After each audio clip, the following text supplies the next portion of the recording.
Maraming gustong magkaroon ng negosyo. Marami din naman ang gusto nang mag-quit sa kanilang negosyo. May kilala ka bang ganito?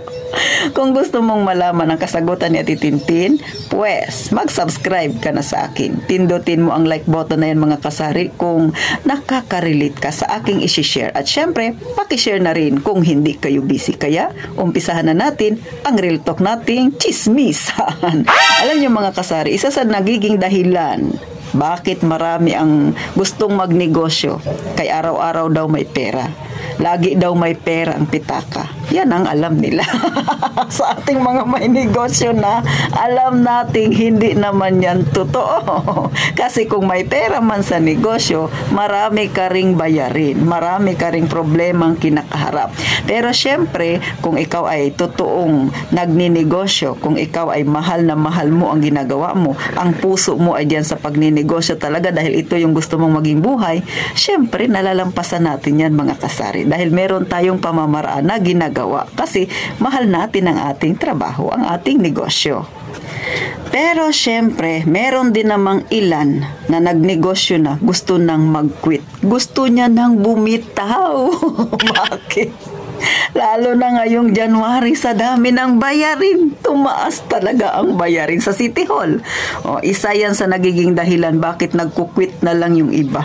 Ini-endorse na lang ang papel at nagsasabi doon na ititigil ko na sir ang pagninegosyo. Hindi na ako magre-renew kaya sinusurrender ko na itong plaka ng aking tindahan. So ano ba yung plaka na yan? Ayan, kung nakikita ninyo yung maliit na yan mga kasari na may mga letra na plaka na yan. So, yan po, yan siya. Yung iba sinusurrender na yan sa City Hall kasi para wala na siyang bayarin. Kasi nga mga kasari, kaya nangyayari yan sa aking palagay, sa aking sariling kuro-kuro at opinyon, sa aking obserbasyon mga kasari. Kung ikaw ay may negosyo, tapos may iilan kang tauhan, tapos biglang tumaas yung bayarin sa City Hall, lalo na ang SSS, which is totoo yan, malaki yung itinaas. So ilan kaagad yung iyong empleyado na babayaran, natataas, o diba? Paano kung yung negosyo mo saktuhan lang ang kinikita? Saktuhan lang na makakain ka, na makaipon ka ng kaunti. So pag biglang tumaas, apektado talaga ang iyong negosyo mga kasari. So hindi lang sarili mo iniisip mo, hindi lang yung negosyo ang iniisip mo, kundi yung mga umaasa sa'yo. Kaya yung iba, isara ko na lang ito kesa naman malugi pa ako ng tuluyan. Kaya hindi natin masisisi yung ibang mga nagninegosyo, isinasara. Yung iba ay bumabalik na lang sa pagiging empleyado para wala silang masyadong isipin. Ang isipin nila, yung bayarin lang nila na bill, yung mga bayarin ng tubig, ilaw, yung pangkaraniwang iniisip lang nila. Kesa sa nagnegosyo siya, ang dami niyang iniisip. Kung may empleyado siya, pati empleyado niya, iniisip niya rin. Kasi diba mga kasari, paano ka magpapasweldo kung negative lagi ang kita ng yung negosyo? Alam nga naman sa sarili mong bulsa ka kumuha. So hindi yun negosyo, lugisyo ang tawag ng mga kasari. At isa yan sa nakakasakit talaga ng bulsa. Nakakasakit din yan sa dibdib mga kasari. Sa totoo lang ako nga wala akong iniisip na paswelduhan, kaya ako lang naman maliit lang aking tindahan. Pero nung pumunta ako ng City Hall, talagang masakit talaga mga kasari. Kahit pa sabihin may pambayad ka, pinanghandaan mo siya, pero minsan may pangyayari na hindi mo akalain.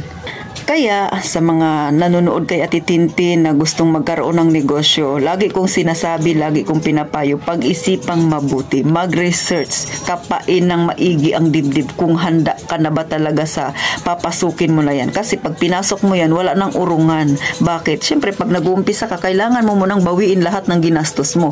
Yung iba, kaya nagkukwit dahil nabawi na nila yung kanilang ginastos at naisip nila, hindi na sila ganun kalugi, bago lang sila nagkukwit. Pero paano ka na nag-uumpisa? Tapos nalugi ka pa, o diba? So hindi na makakabalik yung iyong ipinuhuna, ginawang puhunan. So mahirap din yun mga kasari, diba?